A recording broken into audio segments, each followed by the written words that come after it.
Good evening, everybody, and welcome to the webinar on investment and fundraise for tech startups and digital businesses. The objective of today is to look at current the venture funding ecosystem in Sri Lanka, identify its challenges, and look at opportunities to raise funding and how to improve and boost the ecosystem in Sri Lanka. Currently, Sri Lanka does less than $2 million per annum in venture funding, or close to that. And the objective is to look at if we can look at how other leading countries do at 0.5% of GDP, 0.4, 0.5% of GDP. Today's task will be to look at how we could get venture funds up and running in Sri Lanka with the help of the government of Sri Lanka and institutions like IFC. Look at how we could get the local investor community to maybe change their mindset, or look at tech investments in Sri Lanka and any new other new investments in Sri Lanka, and also to look at how to create a dynamic Empower board to list new age companies. To discuss this, we have a very eminent panel. I will start with Ruchira. Ruchira Shukla has been a regional lead for IFC's disruptive technologies and venture capital funds business in South Asia, overseeing investments in technology, startups across stages, investments in VC funds, and initiatives to support and grow venture capital ecosystem in South Asia. She has led investments across the range of sectors, including consumer internet, B2B e-commerce, health tech, edutech, e-logistics, and AI or IoT applications, and is an active board member of a number of startups. She has worked for over 25 years in venture capital and private equity, investment banking, M&A, strategy consulting, and held operational roles in technology startups across US, Europe, and India, and has a strong network in several markets globally. Welcome aboard, Ruchira. Next, we move to introduce Rajan Anandan, Managing Director of Sequoia Capital, leads early stage investing in startups in India and Southeast Asia. His career includes global leadership roles as MD of Google India, MD Microsoft India, VP Dell India, and McKinsey & Company in the past. He holds an MSc from Stanford and a BSc from MIT. Rajan has been a prolific angel investor since the early 90s and needs no introduction to Sri Lanka to the startup world. He has been instrumental in setting up the Sri Lankan ecosystem for the last 15 years and helping out cover a lot of areas for us in Sri Lanka. Welcome, Rajan. And last but not least, Purasisi Janadasa, Head of Origination and Issuer Relations at the Colombo Stock Exchange. In his current role at the CSE, Purasisi is charged with new product formation and also the primary contact for new issuers. His interest and experience lies in capital markets, consulting, and strategy formulation and implementation. Prior to this, Purasisi was at David Peary's Holdings as the principal strategist, Cal as chief strategist, Sustainalytics as global lead in the healthcare and biotech sectors. While completing his MBA, he co-founded a custom menswear company, which since grew to 4 stores in and around the GTA. He holds a BSc from Ithaca College and New York, and MBA from College Toronto. So I will, in the interest of time, I will quickly jump into questions and start with Ruchira. So Ruchira, thank you all for being on the panel.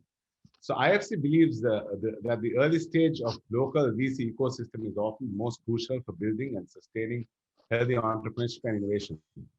It is, you all believe that it is here that entrepreneurs establish, nurture, and attempt scale high growth companies, resulting in creating high quality jobs and impact beyond geographical boundaries.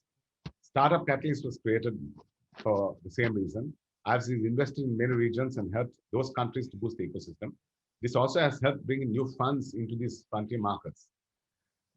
I would like to know what would be the criteria that IFC would look at and take into account when investing in a country that it's startups for that startups in that country. Thank you, Prajit. Can you hear me okay? I did hear your voice breaking a bit. I hope my audio is reaching Sorry. everyone fine. Yeah. Okay. So yes, thank you for laying out the context as well. So the way IFC looks at disruptive tech ecosystems across countries is that the role that we as World Bank Group can play in these ecosystems is quite broad and holistic. We do lead with our indirect investments. So as you mentioned, I do direct investing in South Asia as well as in Sri Lanka, it's part of South Asia, and do VC fund investing, as well as a lot of VC ecosystem building activities, which could be things like the Startup Catalyst. The Startup Catalyst is actually a program where we are investing in smaller pools of capital. So these are smaller funds. They could be accelerators, they could be incubators, but they're smaller pools of capital to help companies in the very nascent stage. So just past angel funding is the pre-Series A stage companies that get supported by the funds that come out of the Startup Catalyst program.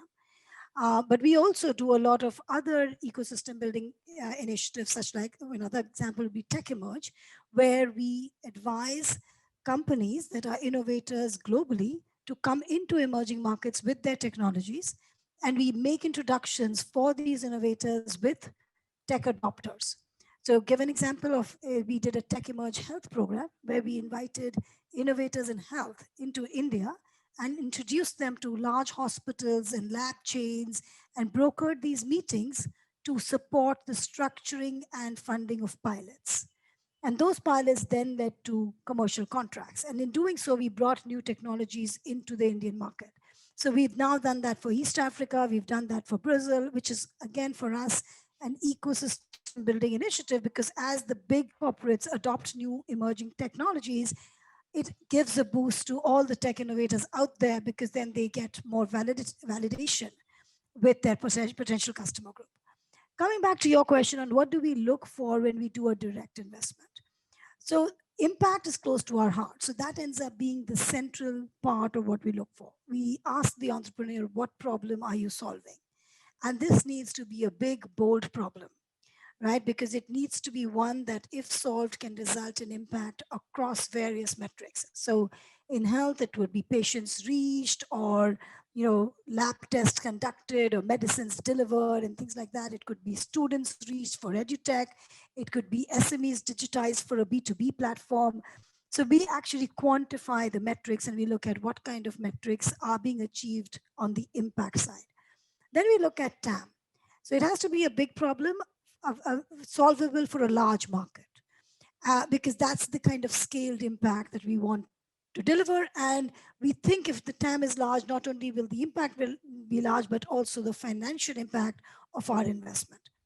We then look at the quality of the team, because we want to find a team that not only has the vision and the passion to solve the tough problems, but has the ability to execute. And the team members should get along with each other. There should be one clear leader, but at the same time, a strong bench of talent at the next level, such that there is no key man risk. We look for commercial viability and a path to profitability.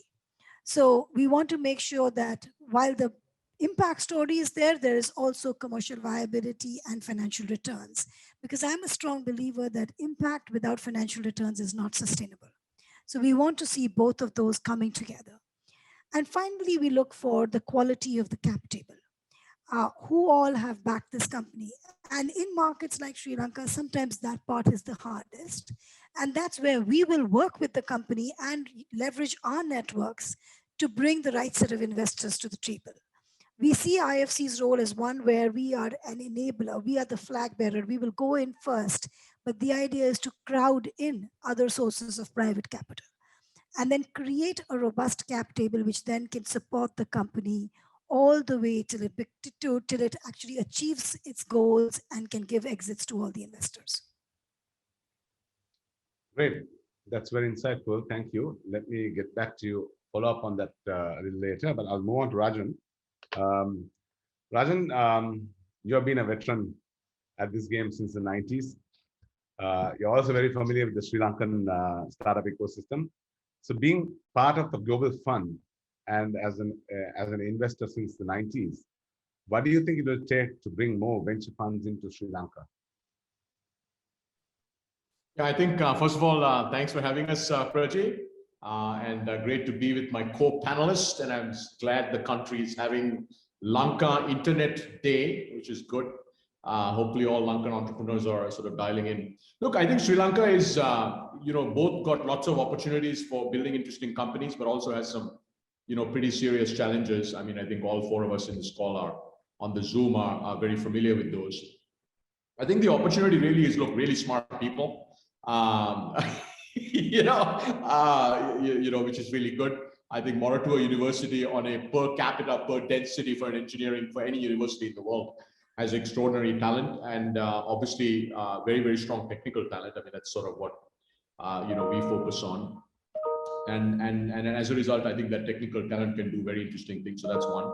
I think second, look, the fact that Sri Lanka is sort of place geographic positioning, right, which is you're sort of in the middle of sort of South Asia, but really, quite frankly, close to India, Southeast Asia, GCC, that gives access to, although Sri Lanka itself is a country with 80 billion of GDP, essentially gives access to a region. So you look at India, SCA, GCC put together, you're looking at $8-9 trillion, right? So you're in a country with 80 billion within sort of 4 or 5 hour flight to $88 trillion in GDP.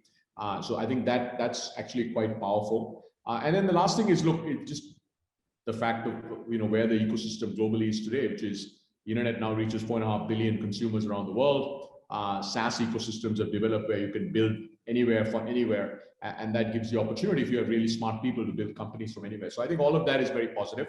And I'd say, look, the first generation of companies have been, some have been very interesting. I think WSO2, 10 years from now, we'll look back and say was one of the most interesting companies, not just in Sri Lanka, but and India and Southeast Asia. It could become a very, very interesting company. Already is a very interesting company. So, and then we've got a bunch of other sort of smaller companies that I think are interesting that are building for the region. And then the domestic market is small, but I think if you play it right, can be very interesting. I don't think we're going to see unicorns built, for the domestic market, but you can see 30, 40, 50, 100 million, $200 million valuation type companies that are being built. So I think all of that is interesting. I think the two challenges, one is, massive paucity of venture capital, right? I mean, it's sort of, here's a country with all this sort of seriously interesting talent with $2 million of venture capital. That was my breakfast meeting today, right? Over Zoom, obviously. So basically, I think last year India had 10 billion, but that was in the COVID year. The year before that, we had 14 billion. Singapore had 5 billion last year, right? So I mean, Singapore's GDP is 400 billion, but 5 billion on 400 billion versus sort of 2 million on 80 billion, right? So it's just, the math doesn't add up. So I think there's a serious paucity of risk capital. I think Prajeev, you and I go back 10 years. There were no angels today. I mean, there's about 100 angels or whatever. So I think, getting sort of your 25K or 50K or 100K has gotten much easier, which is great. But, if you want to raise $1 or $2 million, there are 2 venture capital firms, both of whom Prajeev runs. So that's about it. And like, where do you go from there, right? So you're pretty much stuck. So I think capital is one big shortage. I think second is, look, we need to have more Sri Lankans start up. And these things are linked, right? Because until you have exits, until you have enough capital, people don't want to start up, so people get very risk averse. I mean, I'd love to see 500 people leave companies like Virtusa, WSO2, etc., and just start companies up, because at the end of the day, you want to have the best, smartest talent sort of starting up. So I'd say that's probably the second, and these two things are linked. And look, it's going to take time and capital and patience for us to build these ecosystems. But look, I mean, I've been very bullish about the ecosystem for a decade. Much like in India, by the way, everything takes longer than you think it's going to take. So, 10 years ago, 2010, I would have said by 2020, maybe Sri Lanka would have, started happening from a startup ecosystem. That hasn't happened yet. But, it's probably going to take another 10 or 15 years, which is okay, right? I think it's important that as ecosystem builders, that we stay very patient, that we stay on it, that we continue to build. But it's good that between Ruchira and also Purasis, look, I mean, if you can't raise money from private equity, at least if you can go public, that would be great. So I think Purasis, you'd be glad to hear that, in BOV Capital, we've got several companies, hopefully one will go public, we're hoping one will go public this year, but then COVID happened. So Zigzag, which is one of our fast fashion companies, should go public next year. And then, so essentially solving the capital problem is one part. But what I would say to entrepreneurs who are dialing in, right? look, part of being an entrepreneur is it's really, really hard to raise capital, right? So you just got to stay at it. You got to try whatever you can. And the good news is, Sri Lanka is next to a region, at least next to a country, India, which does have a lot of capital. And obviously in India, we look at China and say China has $70 billion a year. India has 10 billion, so we've got a long ways to go. So, in every country, you can look at the country next door and sort of say, wow, you could raise a lot more capital. But I'd say that's sort of where we are. So lots of opportunity, Prajeet, but lots of chat, two big things we should try to address. Sure. Thank you for that, Rajan. I think you said it, you said basically we could build the companies out of here, not in big scale, not in large scale, but previously, I think Ruchira said, they look at big markets solving big problems. How would you match that for Sri Lanka? I don't know, maybe Ruchira Rajan can answer that. But I will bring that up later. But let me move on to Purasisi. The Empower board was, by the way, congratulations. I think the first festival takes to uncharted waters today or yesterday in the Empower board. So this board was created in 2019, but unfortunately we didn't have any listing, and yesterday was the first listing on that board. Hey, what's the company that went public? What's the company that went public?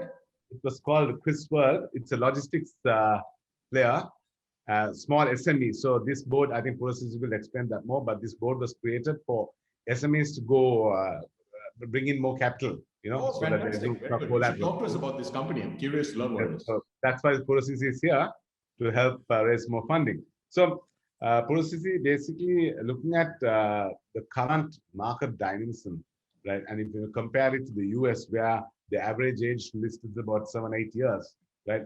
I mean, how are we looking? I mean, the companies here are much older when they go to list, right? So how are we looking to look at these new age companies listing? The SMEs and the new tech startups, especially listing in the new board. So yeah, as you correctly pointed out, Prajeet, the SME board, or what we call the Empower board, was created to help smaller businesses have an alternate to traditional funding methods, which, as we all know, can be quite restrictive.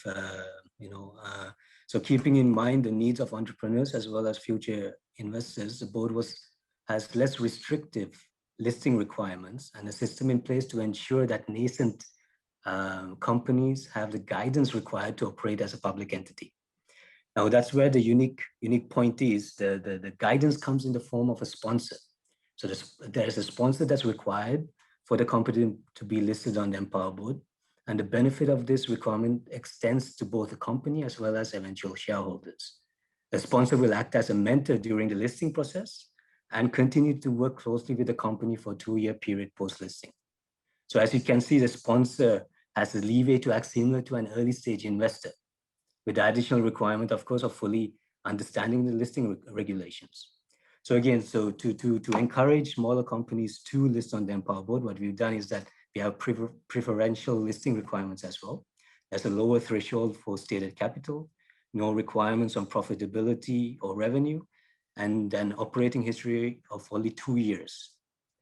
And also there is no requirement for minimum public shareholding, which is actually a benefit for smaller companies and entrepreneurs. And ongoing listing requirements are also relaxed. They can continue to publish in the SME accounting format, and they can double up individuals on the required committees.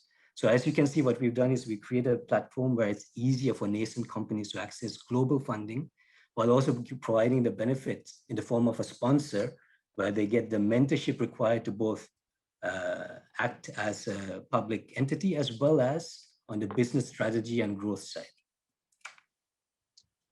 Great. So I suppose like the way we go and mentor with Angel as angels, here you have a sponsor to look at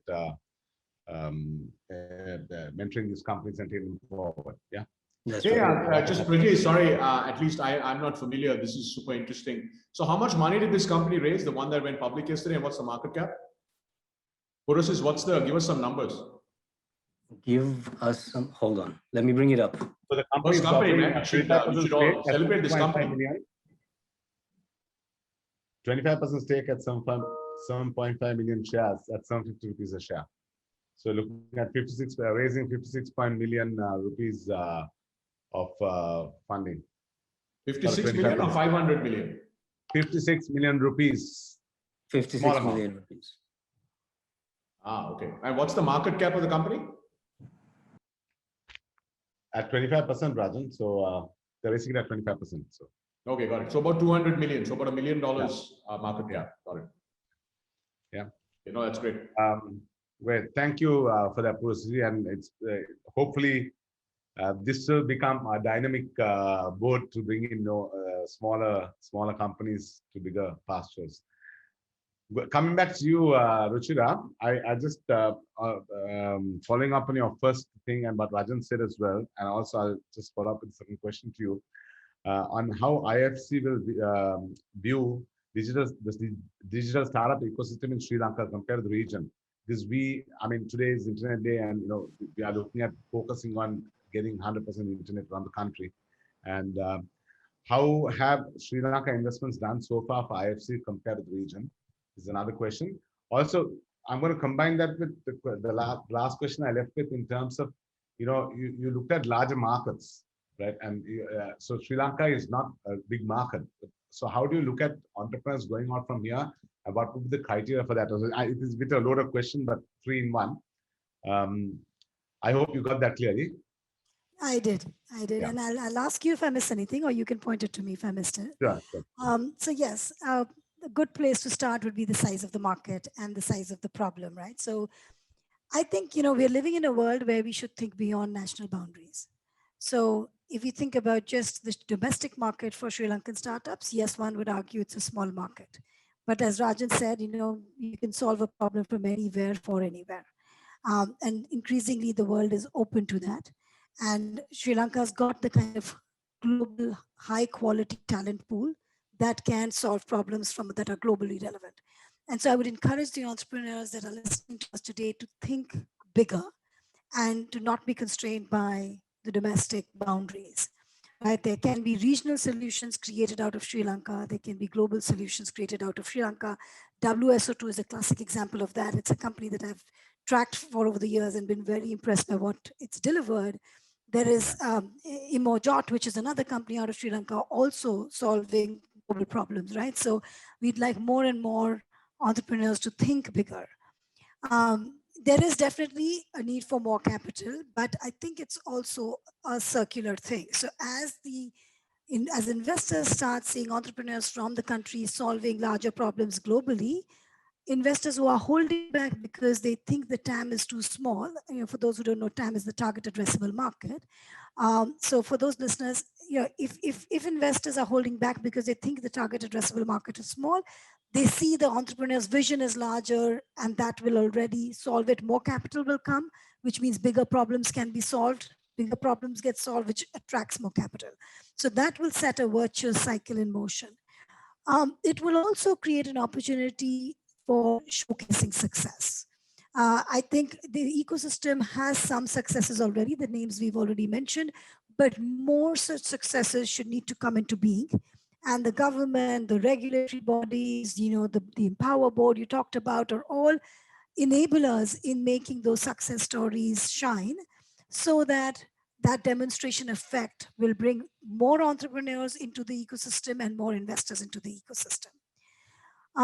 So I think to me, it's about that. Domestic pools of capital need to be created, because in the short run, it's going to be harder to attract global pools of capital. There are some regional investors that we have talked to when we have tried to bring them into our deals. But domestic pools of capital need to then smarten up and say, okay, a lot of stuff is going digital. We are getting into a world where 5 years from today, nothing will be not digital. Everything will have an element of digital. Every offline business will have an online component. And especially for emerging markets, we will see hybrid models being created. And so we should see domestic pools of capital become smarter about that. And we need to have more hand-holding to make that happen. What is a standard VC term sheet look like? For a company that may be well established in the offline space but has not looked at early stage or looked at tech, what kind of terms and downside risk protection is needed? Where some of the early investors like IFC, BOV can play a big role in getting other investors comfortable. So that's on the ecosystem and TAM. How has IFC's investment done? Well, IFC has had a long-standing business in Sri Lanka, and we have a country office that gives us a lot of comfort on the market and helps us get insights when needed. I've made trips and met like 45 tech startups in the country, all because of the support I had from the local office. We are investors in PickMe, and PickMe has done well for us. PickMe did get hit hard by some of the macro issues. So one of the the realities of for the country has been, at least in the past 2 years, a series of macro pressures, right? The Easter bombings took their toll. Then there were curfews because of elections. Then there was COVID, and then there was the second wave of COVID. So all of that does frighten investors away. It does frighten entrepreneurs away because it puts their survival at risk. But I am proud to report that PickMe has continued to execute despite all these challenges, right? So things hit them, they go, they have a few tough months, and then they bounce back. So in terms of execution, in terms of having an eye on profitability, I would say the investments coming out of the country have proven the resilience these startups have. Yeah. And I think all stakeholders now need to join hands to continue supporting them. Thank you, Ruchita. I think the answer there also is having a good team, the founding team, being a Superman kind of team, who can actually keep the head above water and move forward. Rajan, moving on to you, so we have been slowly increasing our tech exports, and the government has been focusing on increasing that part of it in terms of bringing FDIs into the country. Right now, we have gone to about 1.2 billion, but we have a target of over 5 billion in exports for technology, right? Depending on technology. Currently, 22% does focuses on products only, and the rest of it is on services. How important do you think the products are versus services, and how can that contribute back into the country in terms of the FDIs? Plus, how much money is required in terms of funding? This is, it's a chicken and egg story as well, right? On the one side, there's not enough funding. On the other side, look, people tend to go into services because it's easy pick and you can easily make money. But to build a world-class product, what is required? Rajan? Yeah, so I think there are many questions there, right? Like, by the way, look, if Sri Lanka can really go from $1 billion of IT exports to 5 billion in 5 years, I think that's a very good thing, right? Because India is at about 120, $130 billion of exports. Now, the good thing about services exports is it creates jobs. It creates more jobs than product companies, right? Product companies tend to be more valuable on a revenue multiple basis, but the reality is services companies actually create high value jobs. So I would say, and given sort of Sri Lanka's national imperative, which is a massive amount of debt with very low growth, like Sri Lanka should do everything, right? It should do services, should do more products, and the single biggest constraint, we talked a lot about capital constraints, right, is high caliber talent. Moratuwa University only graduates about 110 computer science graduates per year, right? And I think every time I've come to Sri Lanka, before COVID, I would have a discussion with one of the leading politicians of the country around how can you expand the number of graduates from Moratuwa from 100 to 500. So if you ask me, what's the one thing that outside of capital that the nation needs to do is, increase the number of high caliber technical talent, right? Because even if you're going to take IT exports from, 1 billion to 5 billion, you need 5 times as many talent. I think there's about 200 or 300,000 IT professionals today, right? Or professionals in the tech and exports, tech including BPO exports industry. So you need to have more like 1.5 million, which, by the way, in a country of 22 billion is quite significant, right? You're looking at 7 to 8% of Sri Lanka's population would have to be in the technology exports industry, and these are high skilled jobs, right? So if you could do that, I think that's absolutely fantastic. Now, when it comes to product companies, right, you need actually domain expertise, right? So if you want to build a product startup, so for instance, Insinga, which was in the BOV Capital portfolio, which was acquired by Zilingo for 2 or 3 billion rupees, I think 2 years ago. That was a very focused product, right? It was an Industry 4.0 SaaS company that was built for the textile apparel industry. The founders there went out and built a nice business. They sold in Bangladesh, in Vietnam, in Indonesia, etc., and eventually got acquired. My view is, Sri Lanka can easily have several hundred companies that are like Nsinga, right? It is very specific, either software that you're building for a vertical or it's very horizontal products. We have a company called Linear Square, which is a forecasting SaaS company. They do forecasting SaaS for retail and CPG companies. It's the founding team, and most of the team is in India, but the co-founder is an ex-Google guy, who built Google India's cloud business. So you could be, Sri Lanka should, when it comes to products, can easily have several hundred companies that look like Nsinga, that look like Linear Square. There are many others that are not in the BOV portfolio, like Alavi that Dhirendra is building, and so on and so forth.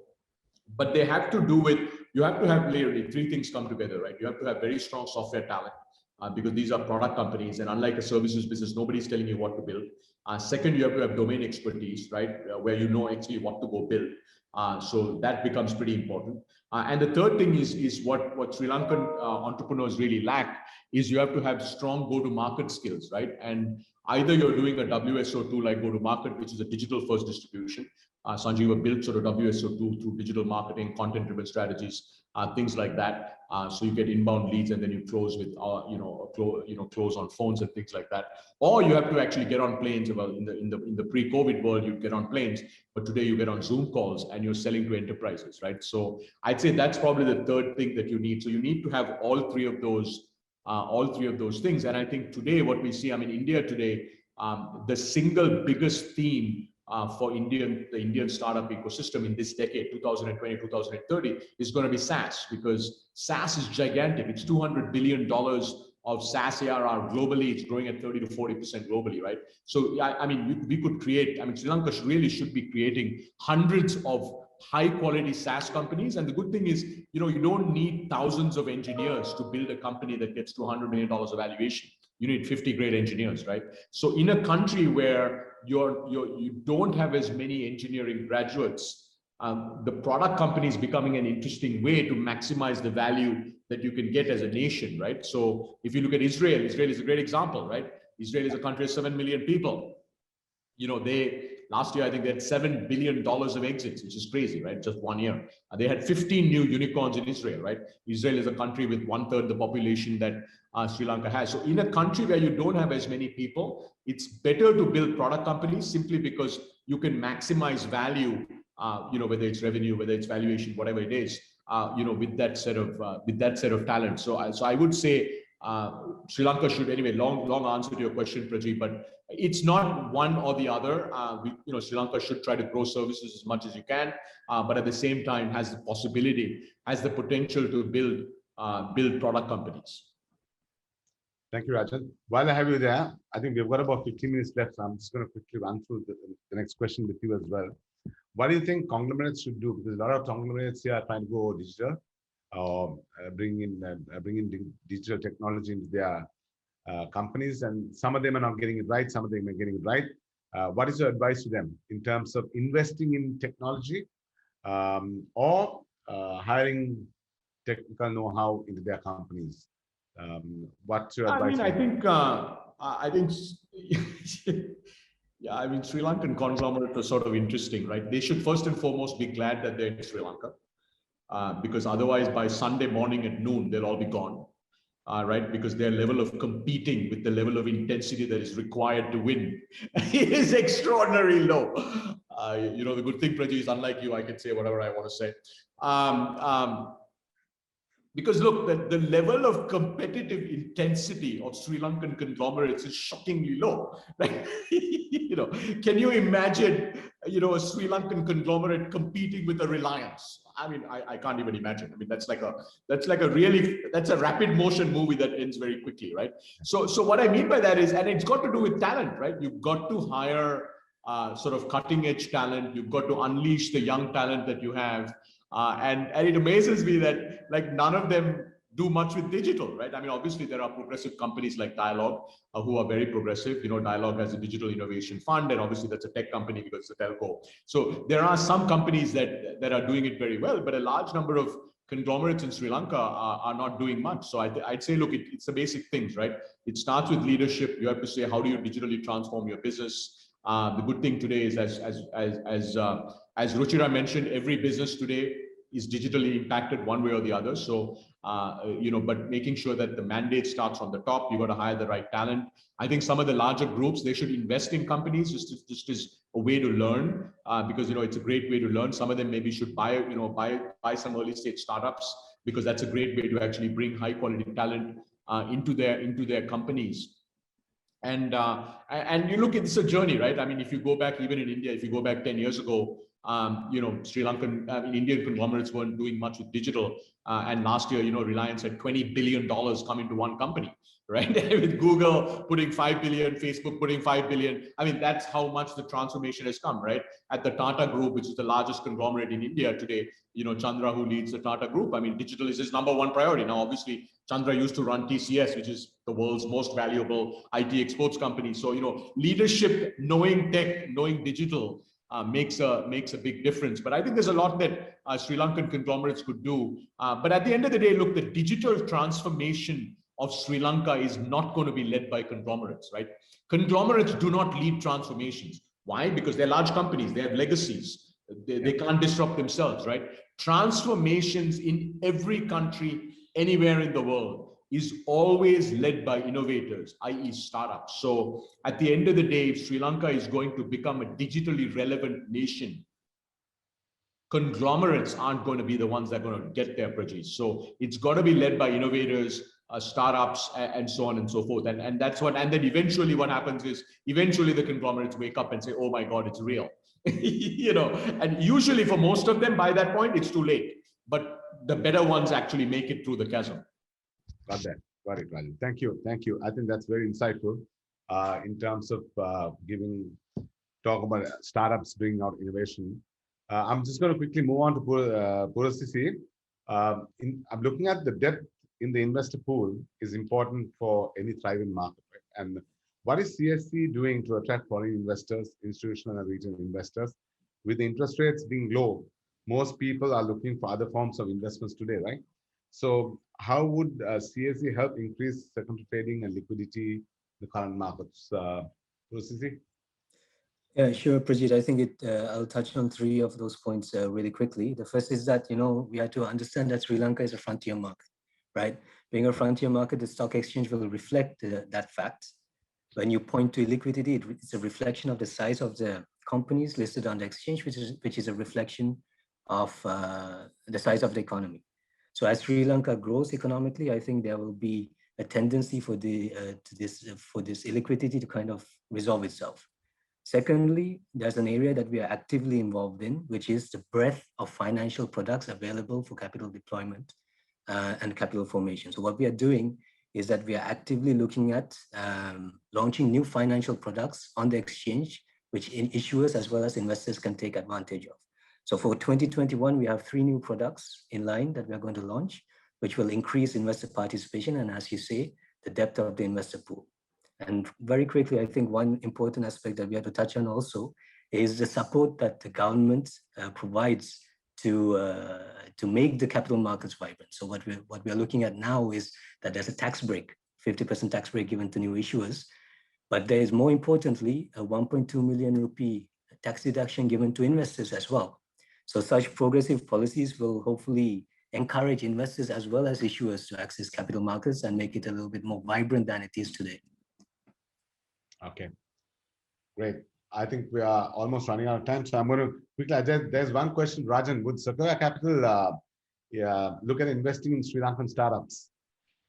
Absolutely. Look, short answer is absolutely yes. We have an investment in Bangladesh. This morning, I spoke to a company in Pakistan. Look, at the end of the day, what do we want? We want to back great founders who are going to go and build billion-dollar companies. So first of all, if you don't want to build a billion-dollar company, if you can't show us how you're going to billion-dollar company, then we won't invest, right? So you've got to think really big. You've got to have an awesome team. You've got to stop having Sunday buffet. Prachi knows it's one of my, pet peeves about Sri Lanka. Sunday buffet kills startups. Because by the way, Sunday buffet takes Sunday away. Ending on a lighter note here, right, Prajeet? So I don't know, Ruchira, whether you know, there's this Sri Lankan tradition called Sunday buffet. Everybody goes to buffet. This is in the pre-COVID Not days. anymore, I think, but I know, but like pre-COVID, right? And what happens, Ruchira, is Sunday buffet pretty much takes out Sunday. So essentially the work week then becomes 6 days. So anyway, that was on a lighter note, Prajeet. But short answer is, look, absolutely. I mean, we're very bullish on Bangladesh. We're, really trying to find our first investment in Pakistan. Obviously, I know the Sri Lankan ecosystem well. We'd love to find our first investment in Sri Lanka. We're quite active in Vietnam, very active in Indonesia, obviously, Singapore. We made our first investment in the Philippines. So we are on the hunt for extraordinary entrepreneurs who want to build enduring companies. Cool. Thank you, Rajan. Last question to Ruchira. What are some of the best practices, and what should Sri Lanka do to reach regional standards of funding? A lot. So let me start with giving a short list, given that I think we are almost at time. But Rajan, I love how much fun you are having on this panel. I was going to say, Rajan, I love how much fun you're having on this panel, and the fun is contagious. I'm beginning to enjoy it too. It's a pity we'll have to end soon. But, okay, what can